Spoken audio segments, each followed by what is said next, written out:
button, and I believe our assistant instructor today is Eli. How are you, Eli? I'm good. How are you? I'm doing really well. I'm doing really well. How's your weekend? It was good. Relax. Good, good. Glad to hear it. What's something interesting about you, Eli, that maybe your colleagues don't know about you? Something interesting. I would say I like to go on TikTok with and search up places in the city Mhm. and go and try them out myself. Awesome. Very cool. Do you have a particular place where it was like, wow, I'm glad I found this place. I didn't even know it existed. There's this place where you could just go and play board games. You could get food, drinks, everything. Mhm. Yeah, it's called Hex and Co. Okay, where's that at? That's on Lower Manhattan, 77th Street to there, First Avenue. Okay, cool. That sounds like a lot of fun. I'll check that place out. Awesome. Have you ever been to the Fat Cat, Eli? No, I haven't. Okay, so the Fat Cat is like a West Village bar and restaurant. I don't know if they have food there. I don't think they have food there, but they have live jazz there every night. They have ping pong, they have pool, and they have board games. So you can like go there and hang out with your friends and play foosball, play chess, play Settlers of Catan if you're into board games. I personally don't go there except for in the summertime because it's a really big NYU hangout, and I don't want to hang out with a bunch of 21-year-olds. No offense to anybody in here who's 21, but you don't want to hang out with someone who's almost your dad's age either. So I'm doing everyone here a favor. But in the summertime, the crowd gets a little bit older, more like late 20s and 30s. But whenever I have friends visiting from out of town, we always go to the Fat Cat. And did you guys ever see the movie? Oh gosh, on the movie Soul, where he goes that movie, Disney movie, Pixar or Disney, I forget who did it, but in the movie Soul, the jazz club where the main character plays, like it looks a lot like the Fat Cat, and I wouldn't be surprised if that's where they got the inspiration. So, and what's the name of the Instagram handle, Eli, by the way, or TikTok that you follow? That you can find all these cool spots. To be honest, I just search it up. Oh, cool. Yeah, yeah. I love it. Awesome. It's a fun thing to do. I love it. Excellent. What's the question you want to ask our group today? What's your favorite food?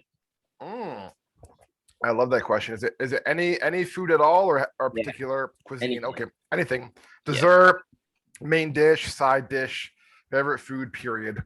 All right, or favorite food question mark. Eli, what's your favorite food, sir? I'm Dominican, so I gotta go with the mango. Mm, yeah, I'm getting hungry just thinking about it. All I had this morning was a Chobani yogurt, and I would much rather have mango.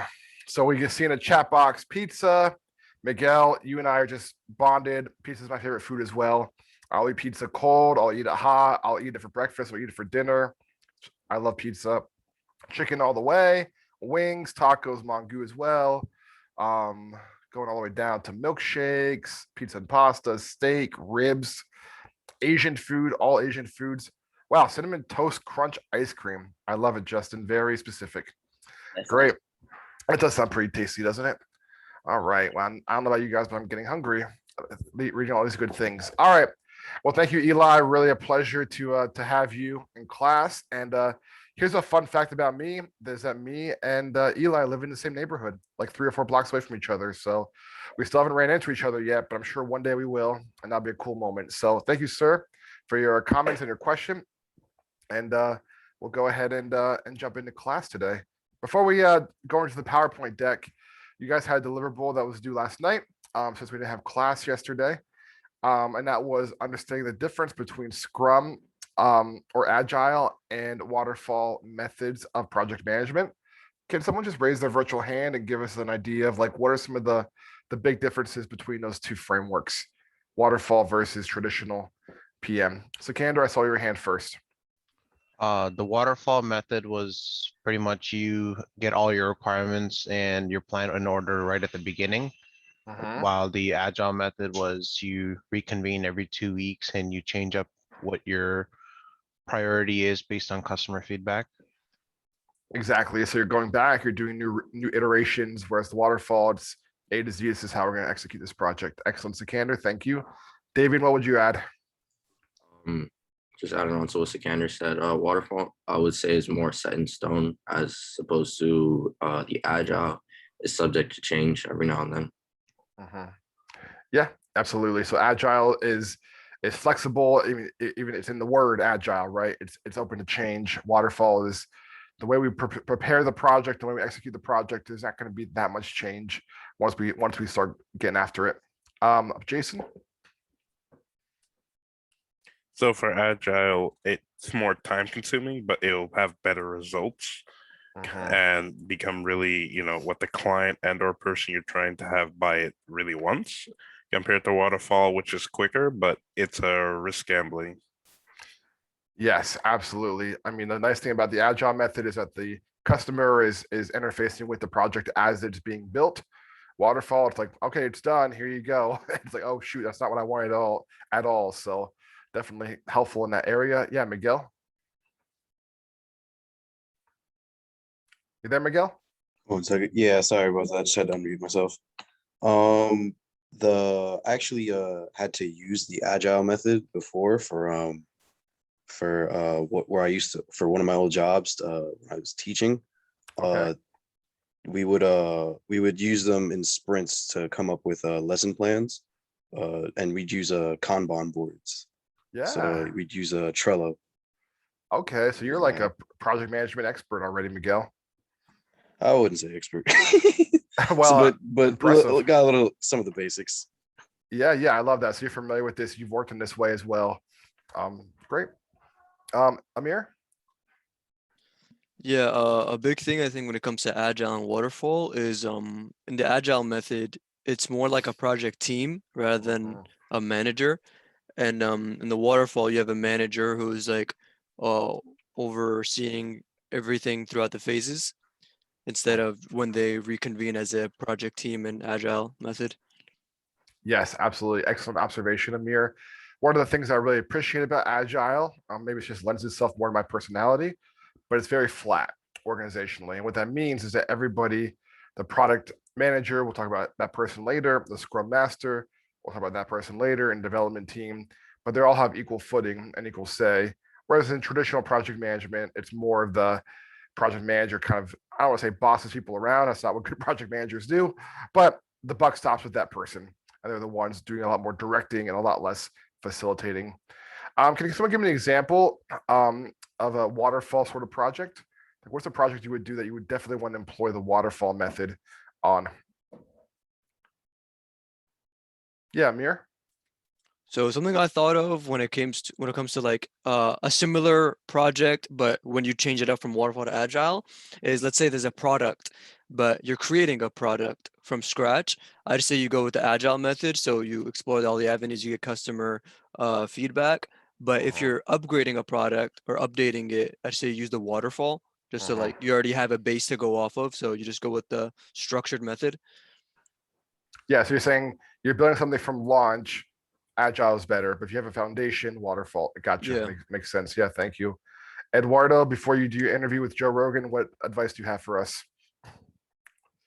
For waterfall, it comes from like a method for construction. So if you were like to construct a bridge, you want to start with the foundation, and once you get that done, you go on to the next step. You can't go back to it because the foundation has to be set first. Very good point. Anything with that needs a foundation, it cannot change, definitely needs to be a waterfall method. Miguel, what other projects might you work on in your career or that you're aware of that use waterfall? It was actually similar to Eduardo's. It was one that I saw yesterday for they said like, for example, like building a house, it'd be like with a waterfall method, because something like once you set the frame and then you pour concrete, in the waterfall method, you can't really, it's not like the agile where you can change and adapt as you build. It's like you can't unpour concrete right once it's solidified. Yeah, you definitely cannot. That would not work. Good point. Renee?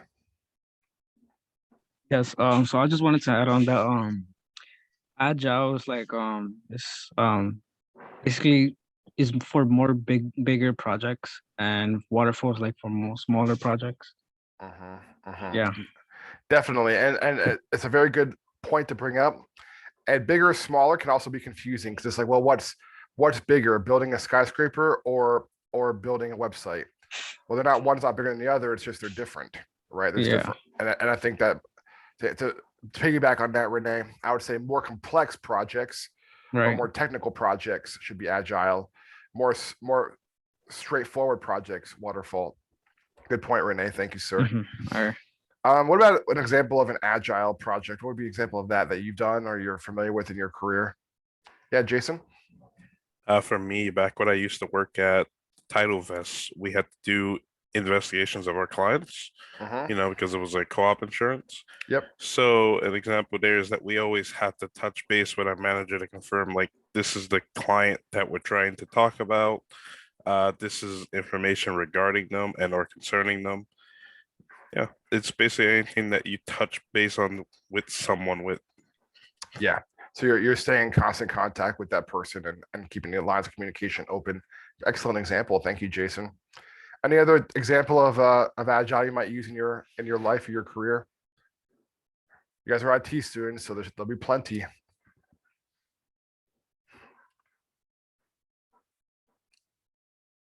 Let me ask a question. I know it's 9:16 in the morning. Yeah, Jesus, they'll ask the question.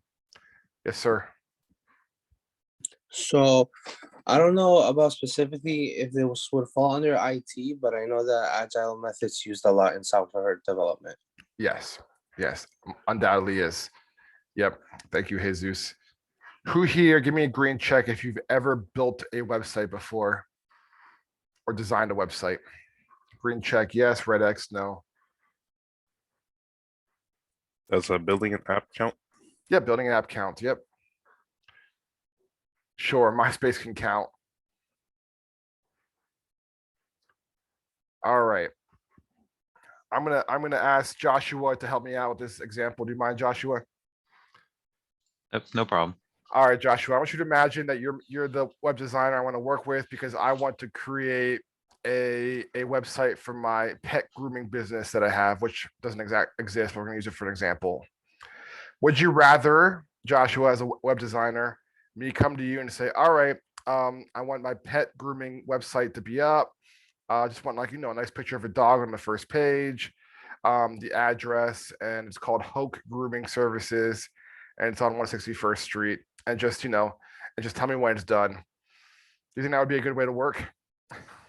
Nah, because there's different styles of websites that you could use. Like if you're just using if you just want a picture of a dog in the front, how big do you want it? Do you want it in the more left-hand side centered? Do you want words in front of it? It all depends on the client's taste and what they want the website to be. So I guess in terms of when you're building a website, you would need their input at every step of the way and exactly how they want their website to be structured. Exactly, Joshua. Thank you so much for letting me work with you there. You can go ahead and go on mute. So Oscar, what did Joshua just describe? What would our relationship be as client and web designer / project manager? We'd be using the what method? We'll be using the agile method. Exactly, because he and I are staying in communication during the whole project. Let me ask a question to Jorge. Jorge, imagine that I just told you that's what I want for my website. You went back and you spent 40 hours working on your website. And then you presented it to me and I said to you, I want these 200 items changed. How would you feel?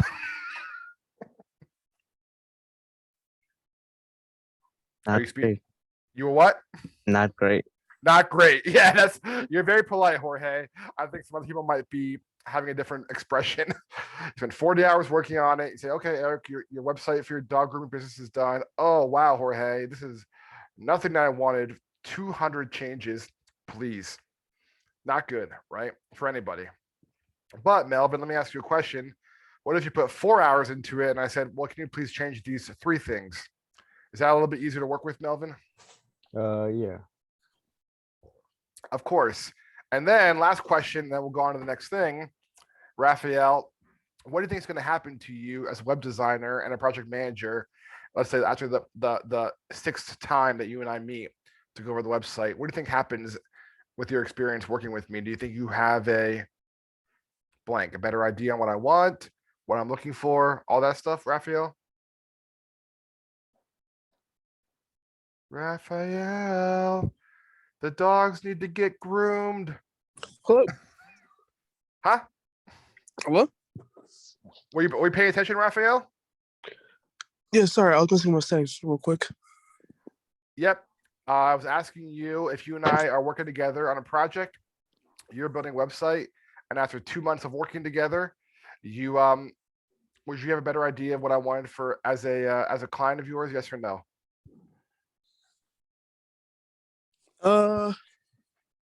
Yeah. Yeah, I would think so too.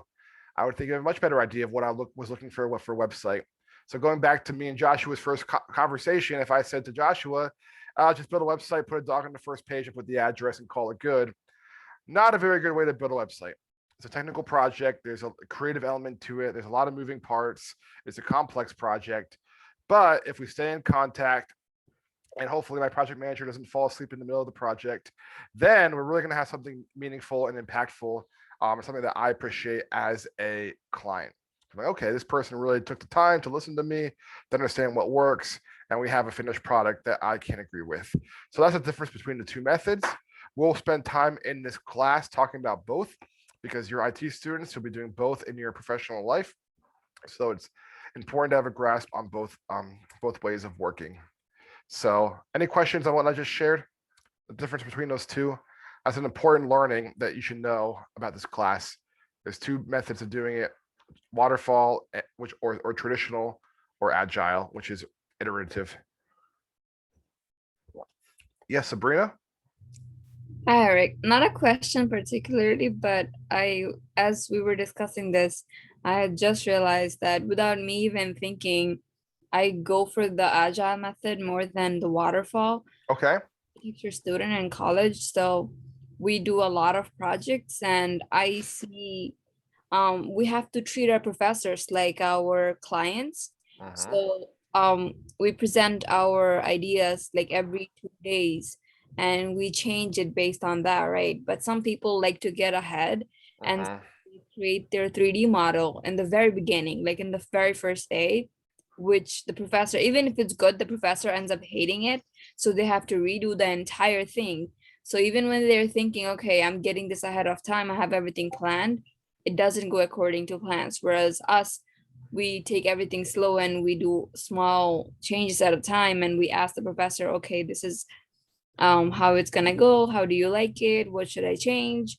Then this way I'm not wasting any time doing things, just doing what's good.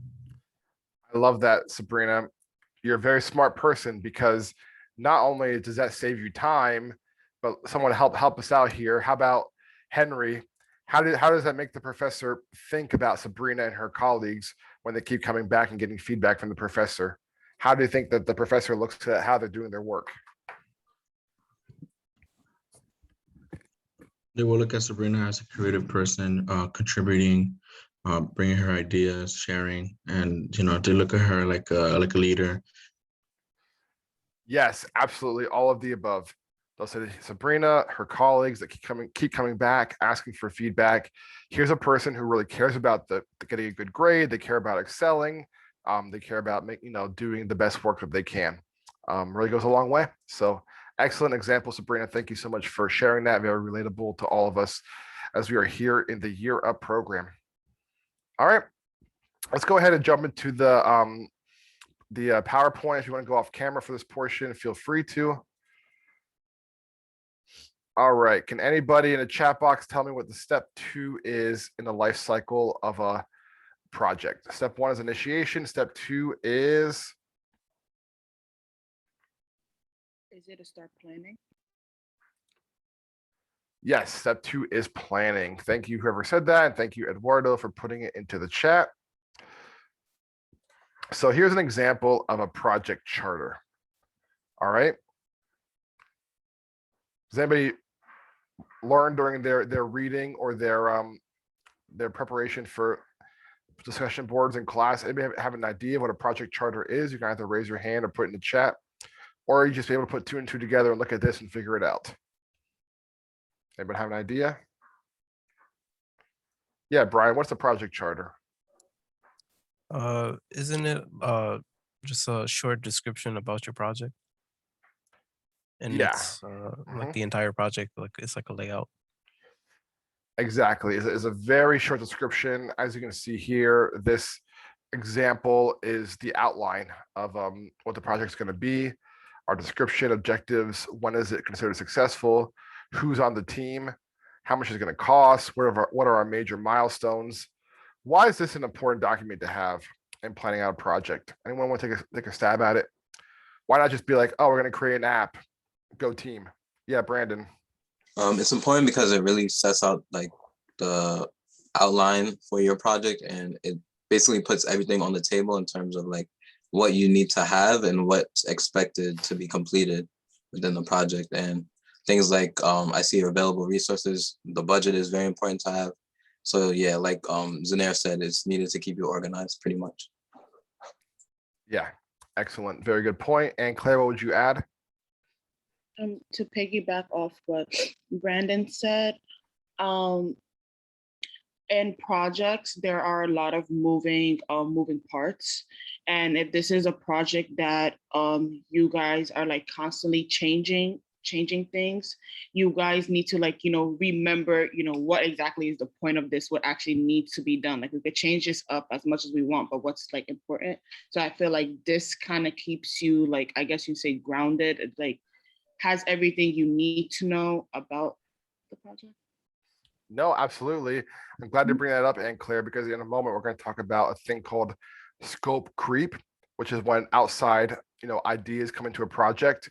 This document keeps you on task. This is what we're aiming to do. These are our goals. These are our deliverables, to use all of your favorite words, deliverable.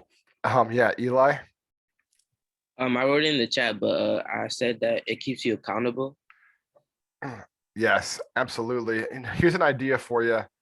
What would happen if the next time you had a group project here at Year Up, you made a project charter? It's a rhetorical question, but just think about what if you just made one of these, it took you half an hour. So this is what everyone's responsible for. This is when you're responsible for it. And we're all signing our D at the name and saying we all agree to this. It'd be pretty interesting, wouldn't it? People would feel like, oh, geez, I'm signing my name to this. I'm agreeing to do this. Might change the way people approach the project. Yeah, Davian? I just wanted to add, I feel like creating a project charter definitely increases productivity. Yes. You have a set outline of the steps that you need and what you're trying to do, rather than doing one thing and then saying, all right, now what's next? Absolutely. It definitely increases productivity because you have a clear plan of action. You're not waking up every morning and saying, okay, what do I do today? You're saying, I have these steps that I want to achieve, and these are how I'm going to achieve them. Excellent. Yeah, Jason. Well, sorry, I was muted. This may be slightly off topic, but not really off topic. So if we were doing pursuit, for example, would our project description be the mission statement of this place? Yeah, I guess that would make sense. Yeah. Okay. So project description is basically, a short description of the project, but also like something that puts that project and/or place out there. Okay, thank you. Yeah, good question. Yep. Amir? Yeah, I had a quick question. So I know a bit back we went over like what a project manager does and stuff like that. And I remember we went over that they control the budget too. So I was wondering, is more often than not the finance manager also the project manager? Because I'm seeing that there's two there. Oh yeah, good question. So this is actually an interesting example because it's a very small scale project. It's only a $3,000 project. So typically if I were looking at this project charter, that'd be my first question. Why do you need Anna Murray when you have John Smith? Because typically if you have a very large scale project, I'm talking like $1 million plus, you'll probably split that into the two roles, a finance manager and a project manager. But a $3,000 project, they probably just chose to put both to give the example of what that looks like. But yes, typically a smaller scale project like this, the project manager would handle the finances. But I can imagine what's happening here is that they just want to show you what every example does look like in project management. And here's the thing also, as a project manager, your focus really is on the people and getting the work done. You don't want to be worried about how every penny is getting spent. So if you have a finance manager to help you, manage the money, that is really helpful. But yeah, typically you see that for larger scale projects, because I don't know about you, but if I'm a project manager, I don't want to be in charge of allocating $10 million That seems incredibly stressful. I'd rather have a person in charge of that while I'm in charge of making sure the job gets done and everyone's achieving their deliverables. Smaller scale project, 3,000 people, $3,000. Well, that's a little bit easier to manage, but typically it's a larger project where you have both and. Yeah, good observation. Thank you. Yep. All right. So the project scope document, it's also referred to as statement of work. This is a very different than the project charter. This is a very detailed explanation on what's going to be happening in the project. Only the work described in the charter should be put in. And then if the customer asks for additional work to be completed, that's what's called scope creep. So I mentioned scope creep earlier. It's a really important thing to understand in project management. Does anybody know what scope creep is or know an example of it?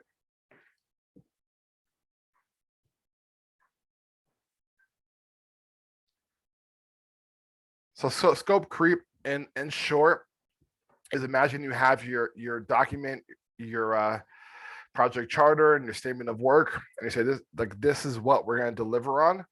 And then the client comes in and says, you know what if we sneak in a little bit of this as well? Might seem kind of innocent, but what ends up happening is that it slows down your progress. It dilutes the execution of the work, and it can be something where, you know, your team gets the morale crushed, the project sponsor gets annoyed, you as a project manager get stressed out because it's not the terms and conditions that you collectively agreed to. Scope creep is very real in project management, when people jump in and say, oh, throw in this, throw in that. And then before you know it, everyone's overwhelmed because you never stuck to the plan.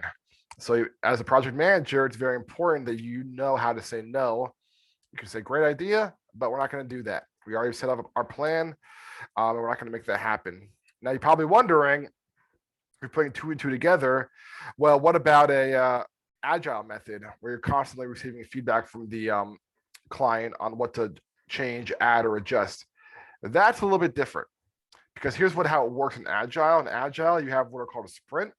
You probably spent time reading about that yesterday. That's typically a 30-day workflow where you come together as a team and deliver on that sprint. And then you go back and then you talk to the client, you reassess what needs to get done. During that meeting, they can provide feedback and you can go back and adjust, but they can't come in day 22 of a 30-day sprint and say, no, cancel the sprint, do this instead. That would not be helpful to anybody. You have time for that. It's when you have those meetings in between sprints of what you worked on and what you want to improve on, but that should not be happening mid-sprint. That should be focused on the task at hand during the 30-day cycle. Yeah, and Claire? Oh, I meant to put my hand down, but yeah, I was going to piggyback off with what you said. I read yesterday that with Agile method, there's more room for change, but only if you stay within the budget and if there is like enough time. So kind of like pick up what you said, like you can't just, if it's a 30-day sprint, you can't come in at like day 25 and be like, oh wait, I wanna change this. Yeah, exactly. And I'll share an example from my own personal life. I mean, hopefully all of you have been able to watch the first video of this month in academics that myself, Lauren, Brandy, and Gabriel put together, with Tyrell being interviewed as well as two other people. So we had our scope of work that we wanted to create videos highlighting the student experience at Year Up. And what happens is someone watches the video and say, oh, that's really, really cool. Could that video team also make a video for my project as well? And I have to be the project manager and say, well, yeah, they're very talented, but we have our scope of work that we're executing on right now. And I can't ask them to also help you with that, because that's spreading them too thin, and we need to really dial in on what we're focusing on.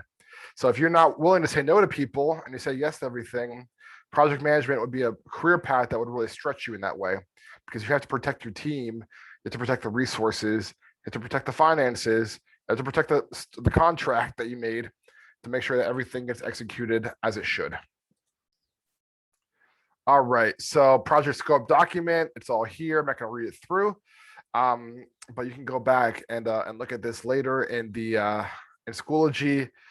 But big things that I would just mention here, you know, what's out of scope. We talked about that already. Who's involved? Like, what are some of the constraints? We talked about that a week or two ago. If you're building a bridge in upstate New York and it's starting in November, constraint, factor in days that it's going to snow or be too cold to work. Those are constraints. This is what is included in the project scope document. It is different than the charter. The project charter is a very high level. This is what we're going to do. The very first, document we saw, that was an example of a project charter. And basically that's just for the project sponsor to sign off on. Typically the project sponsor does not want to see every last detail of how you're going to do things. I just want to see the big picture. This is what we're going to achieve. This is when it's going to be done. This is how much it's going to cost. Okay, looks good. Here's my name. They don't want to see the detailed information. They just don't have an interest in that. That's your job as a project manager to make sure that it gets done. All right, scope. We talked about this already. So what needs to get done is just as important as what doesn't need to get done. All right, that's what scope creep is. So that's why in the planning phase, we can go ahead and turn that off. You can come back on camera if you're able. That is why in the planning phase, it is so important that everything gets written down and everything is executed well. So with that being said, I want to ask you guys an example. Let's see how we'll retain this information. Year up, here you are. You're a participant. You're what, 9 weeks in now, and you have a project. Your project is to better your life and to improve yourself over the course of this year through the L&D and through internship. So what are some ways in which scope creep can come into your life as a year participant? Can someone give an example of one? Scope creep, when like things that aren't part of your goals or your objectives come into your life. What does that look like, Tyrell? You're muted, Tyrell. Sorry, new mic. Can you all hear? Yep. Okay. So for myself personally, an example of scope creep would be when I know I have deliverables due. Oh, wow, deliverables due, and I can do them early, but instead, my friends are like, "We're pulling up to go play basketball. We'll go play basketball. We'll be back by 7." And then I wind up staying out till 8, 9, 10:30, and I'm like, now I have to rush and do this deliverable before 11:59. Right. Yeah. So scope creep is your friends want to go out and play basketball, and that can be a distraction, but let's be honest, sometimes that sounds a lot more fun than doing deliverables. So you go out and an hour turns into 3, into 4, you get home and you got 30 minutes left to do your deliverable. Scope creep. Great example, Tyrell. Amir? Yeah, I have an example along with a question to follow it. So I'll start with the question. So for scope creep, I was under the impression that it's mandatory, that scope creep. Am I right or wrong? So that's an interesting question. So scope creep is something that you want to avoid, particularly while you're in the middle of a project. But it can be a little bit confusing, like I said earlier, if you're in an agile environment because you're thinking, well, isn't the goal to get customer feedback and to adjust as we go? And the answer is yes, like that is the goal. But you want to make sure they're doing that in your planning phase, not in the middle of the project. So yeah, scope creep is going to happen. It's to be expected. But let's imagine, Amir, that you're doing a project. Let's say you're building the website, and you have a budget for $1,000, and I ask you to put a feature in that's going to push us over budget and take us longer to achieve the end product. So if I ask you to do that as a project manager, what might you come back to me and say? If I'm like, hey, Amir, you're throwing this feature and let's make it happen, what do you say back to me? Well, first we started out with a budget, so we're going over. Second, we have a deadline because I'm assuming there's a structure, so we're also going over on that. And it kind of messes up the entire plan because you start out with a planning phase and you don't want to change stuff up. So I won't be too happy about it. So I don't think I would unless it was mandatory, like I asked, right? So right. So like what I would do, Amir, in that situation, you answered it correctly, is say, hey, listen, I'm more than happy to do that, but just so you're aware, it's going to cost more and take longer, and we already have a plan built out. Do you want to nix that plan and start and do the new plan, or you want me to stay within the confines of time and budget? And most of the time, the client's going to say, "Oh, just forget it then," because the time and the budget is more important than, "Oh, I saw this cool video. Let's add this to the website." They're going to say, "Well, let's be realistic here." So, to answer your question, is it mandatory? Like I said, it's a complex answer. Yes and no. Scope creep does happen as long as you, as a project manager, are forthright and say, "We can do that. It's just going to cost more time and money. Are you willing to invest that?" And most of the time, they're going to say no. It's like, okay, well, it's not going to happen then. The problem with PMs is we're all nice people. We want to please the client, and we say, "Oh yeah, of course, no problem." And they go back to your team and you tell them, "Oh guys, we have to add this and this," and they say, "Okay, we're going to get more money." No. Do we have more time? No. Then what? Then you're the bad guy to everybody, right? So being that liaison in between the project sponsor and the project team is why you get paid the big bucks as a project manager, because you get to learn how to say, "Yes, we can do that, and it's going to cost more money, and it's going to require more time. Would you like to move forward?" And then when they say, "Just figure it out," you say, "Well, can't just figure it out. It costs time and money." So as you can tell, I have a lot of experiences with this that I've, processed with my therapist. I'm doing much better now. Thanks for asking. All right, Amir, next question or comment. Just figure it out. Well, it's not quite that easy. I got it for the most part. You answered my question. So I'll just throw an example just to see if I'm on the right track. So you have a project due on Friday. You're all good. You're doing it, but then Friday comes, pop quiz. Now you have a bunch of tests on Friday due, right? Would that be a scope creep? Yeah, that's a good example of that. Yeah, for sure. All right, last comment. Then we're gonna take a break. 'Cause I actually have someone waiting for me downstairs. I gotta go meet him quick. Yeah, Megan. I just have a question. Would it be considered scope creep if, let's say, like, for example, you had a test coming up and you had to study, but then like something happened that you really had to attend to, like, let's say, like, you had meetings or something that kind of like clash with that? Yeah, that's a perfect example of it. It's like you had an objective, study for your test, prepare for your test. Something came up outside of your control, a meeting, and now you're challenged by that. Yeah, excellent example. All right, folks, it's 9:42. Let's come back down at 9:48. I have to step away from my computer for a moment. I'll be back here in 5. See you soon.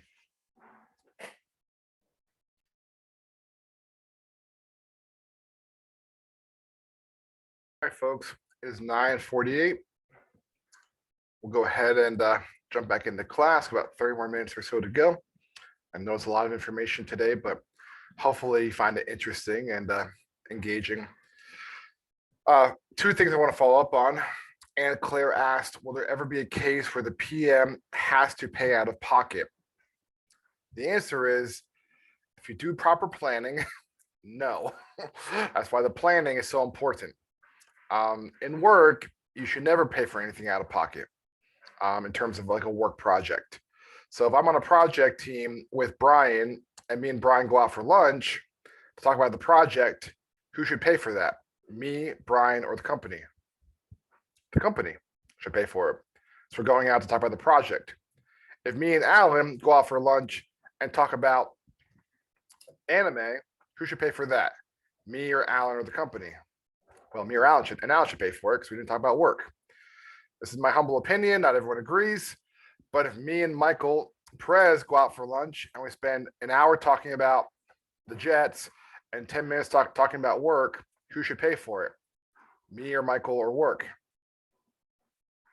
To me, the company should pay for it. We talked about the work for 10 minutes. Not everyone agrees with me, but that's how I do things. Say, yeah, we talked about work. It was a work lunch. That's my opinion. You don't have to agree with it. It's just my opinion. All right. So, but my opinion also is if we just go out for lunch and never talk about work, then that bill comes around, you pull out your personal credit card and you pay for it. All right. And then the follow-up is pricing. I think that Amir asked a really insightful question about the cost of things. This is a really helpful way for you to manage yourself in business as well. So who here likes to work out? You like going to the gym, you like being in shape? Give me a virtual hand or a green check. All right, Michael Perez, you like to go to the gym and work out. Let me just say to you, Michael, all right, you know what? I got a little bit out of shape, Michael. I want you to be my personal trainer. And you say, all right, Eric, well, what are you looking to do? And I say, all right, I want to work out with you 3 times a week. I want you to help me make a meal plan, and I want to have you kind of available for texting, coaching whenever I want.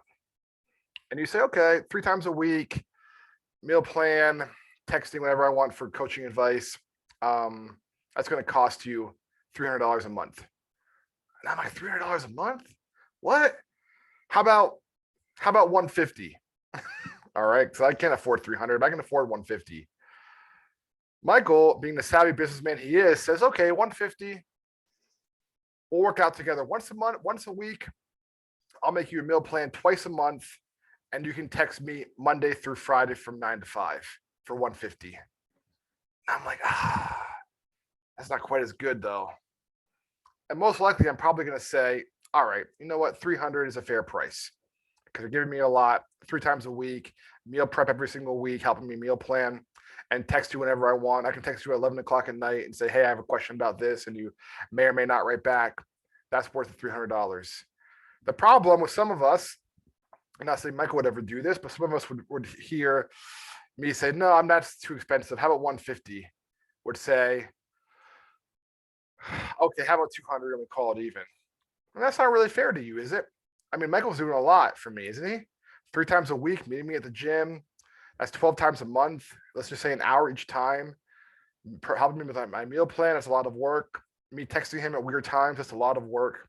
So that's a way that you, as you prepare projects in your career, can negotiate with your client.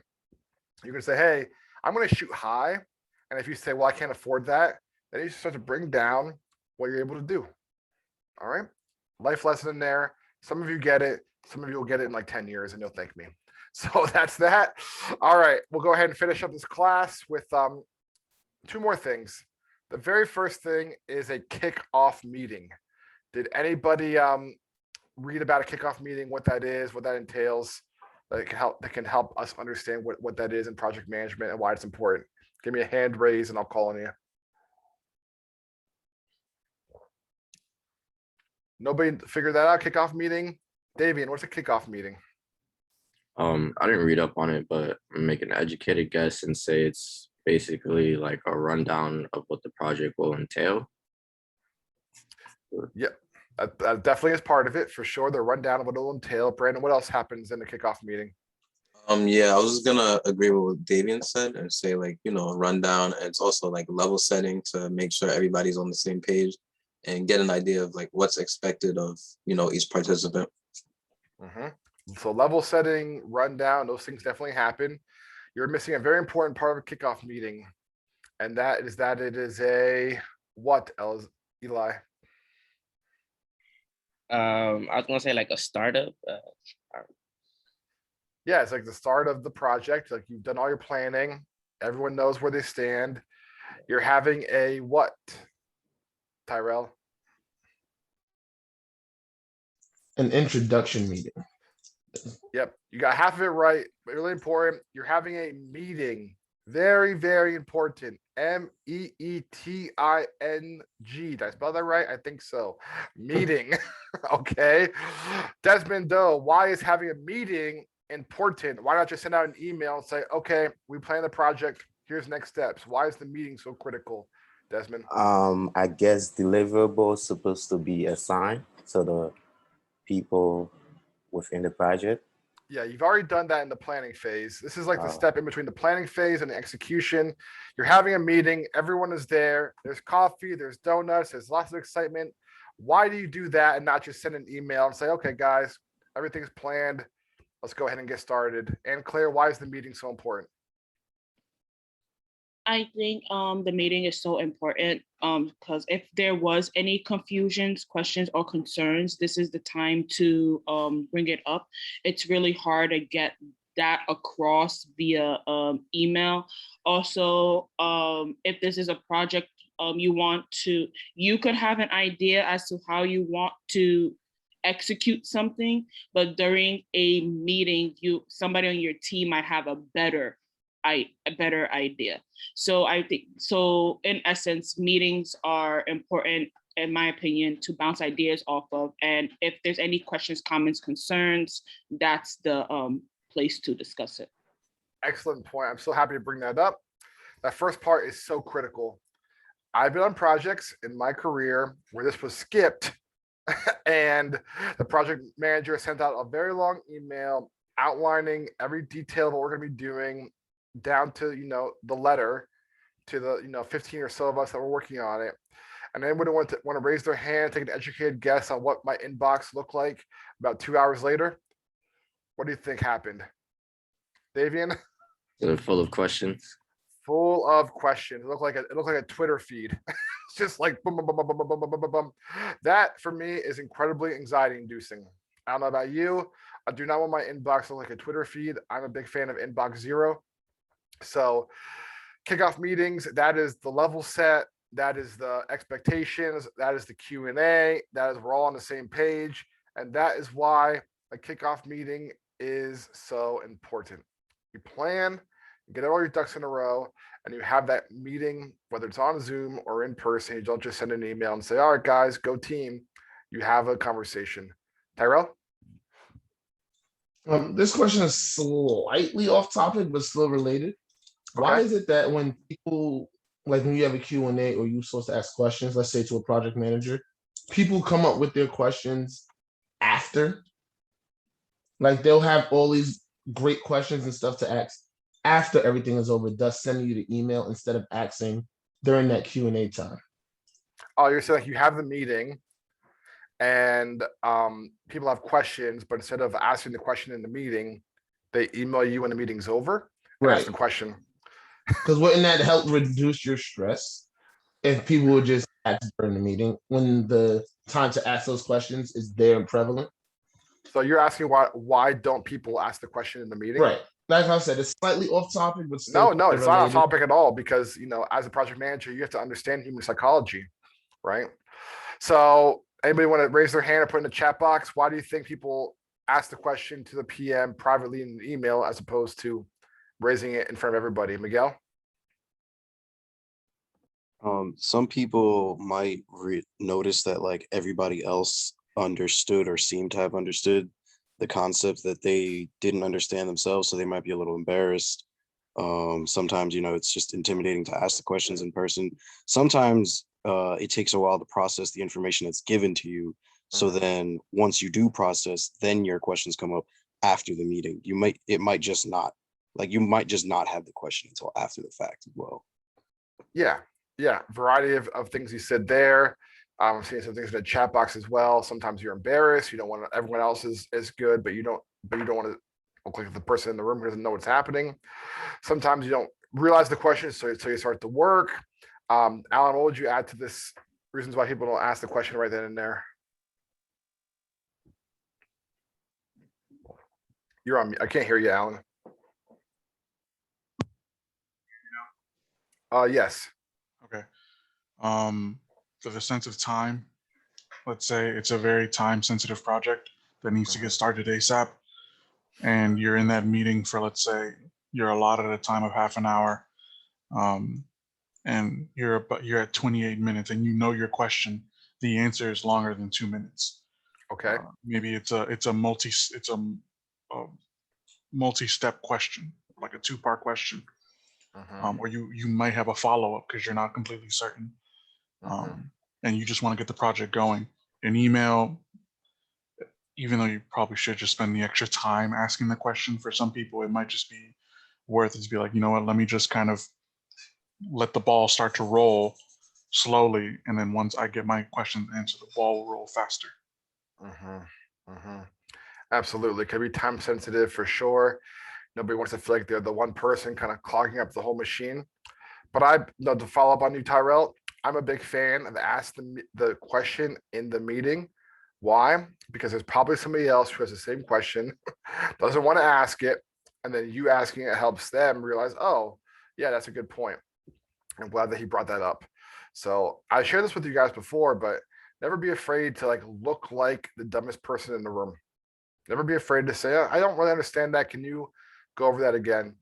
I share with you all a link from an interview that Simon Sinek did, where he talked about that in a meeting that he was in, where he raised his hand and was like, I'm kind of confused by this. And everyone else was like, yeah, I'm confused too. but nobody would say it. Nobody would say I'm confused because people have pride and people sometimes are busy, or people are sometimes like, I just want to get the job done. I don't want to think about, Q&A and what have you. So yeah, all those reasons are I think the reason why. All right, one last interactive activity we're going to do together, and then we're going to go ahead and call it a class. How many of you are familiar with a SWOT analysis, SWOT? Anybody know what that means? You've done one before, you've heard of that before. I'm not going to call on you, I'm just curious of how much time we have to spend explaining it. All right, looks like most of us have not heard of this. So here's a Jamboard.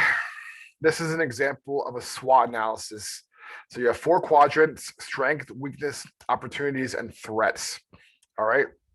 So when you plan for a project, it is so pivotal that you do this in your planning process, because it's good to know what to expect and what you bring to the table.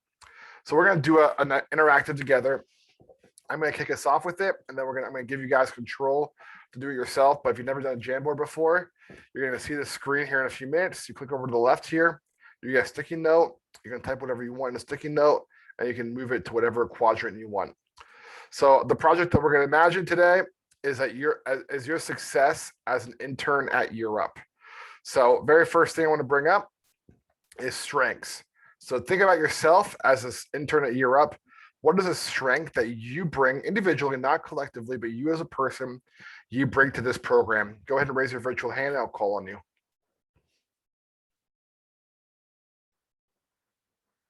Come on, this is your chance to brag about yourself. Yeah, Matthew. Time management. All right. Time management. That is a strength. Thanks, Matthew. All right. Now, this one people get a little bit confused by. Weakness. What is a disadvantage that you control right now as a Year Up, future intern? A disadvantage that you control. Yeah, Alan. A disadvantage that you control. That just sounds so weird. I know, doesn't it? That's like weird wording. I guess my patience. I love that. Patience. Excellent answer for sure.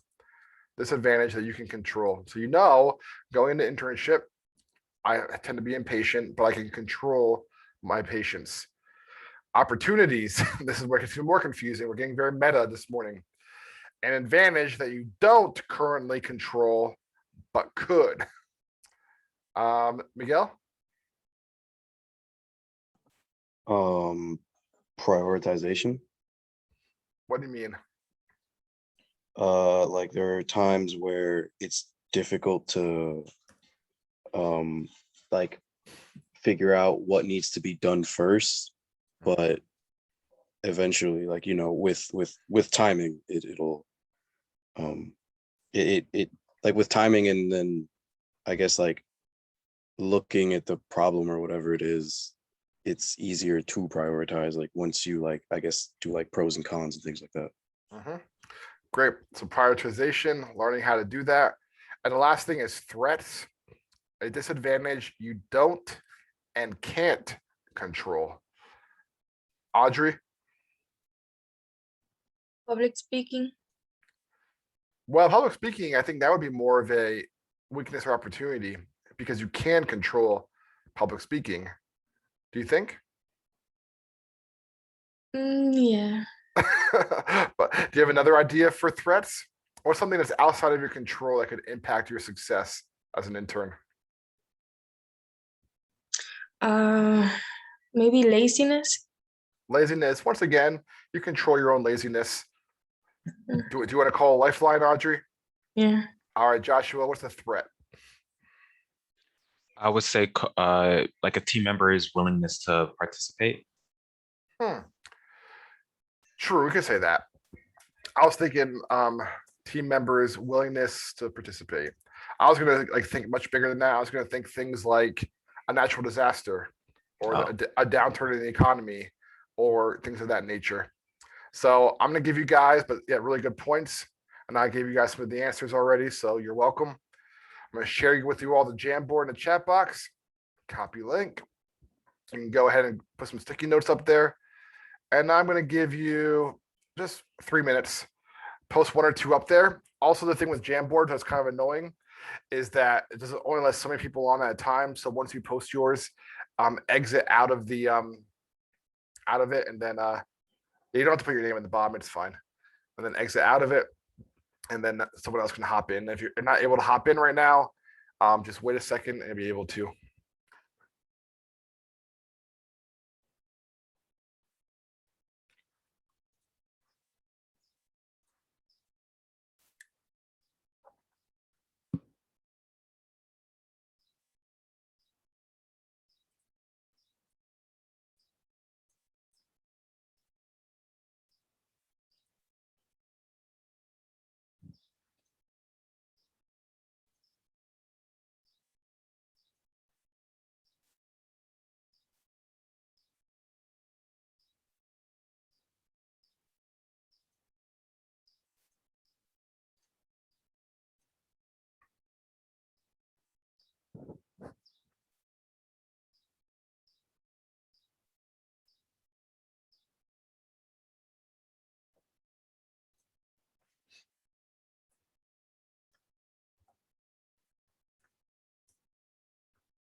All right, 1 more minute, guys.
All right. If you want to go ahead and look at my screen, this will just kind of give you an idea of what people put. I love some of these answers. So for strengths, enthusiasm, leadership, advocating for myself, being on time, work ethic, for sure. Excellent.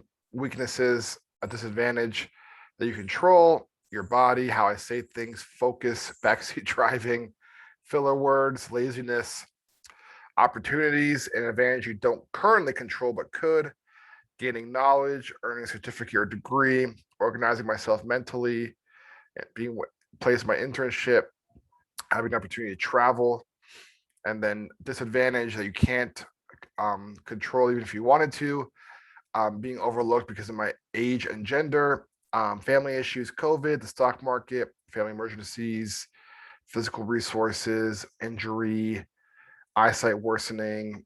Yep, all these things. So I see 3 hands up, but I actually have a question. If you 3 want to answer, you're welcome to keep your hand up. But my question is, why is this so pivotal in the planning process of a project? Like, it's kind of, sobering to look at this and realize, wow, there's a lot of things that are going on with just my success in a year program, let alone a larger project I'm working on. So why is doing this exercise so important and getting the best results for a project plan? Yeah, Jason? I believe it's because you come in knowing what you're getting into while you're also factoring the risks that you're bringing in. For example, you have our strengths, which you're bringing to the team, but you also have like the disadvantage you can't control, such as COVID, employee coming in with COVID. It's those little minor factors that can make or break a project. Yep, absolutely, 100%. You nailed it. Thank you, sir. Jesus. Oh, sorry, I had my hand up from before. It's all right. Miguel, anything you would add? Sorry about that. That was my old hand. I forgot to put it down. It's okay. Not a problem at all. So this is just an interesting way, and I think Jason has summed it up nicely.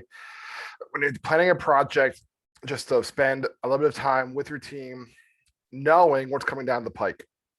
So that way, when family issues or mental state or weather impact your success at year up, it doesn't totally sideline you. You think, I knew this was going to happen. I got prepared for it. I'm ready for it, and I can get over it as well. Any questions on SWOT analysis and why it's important?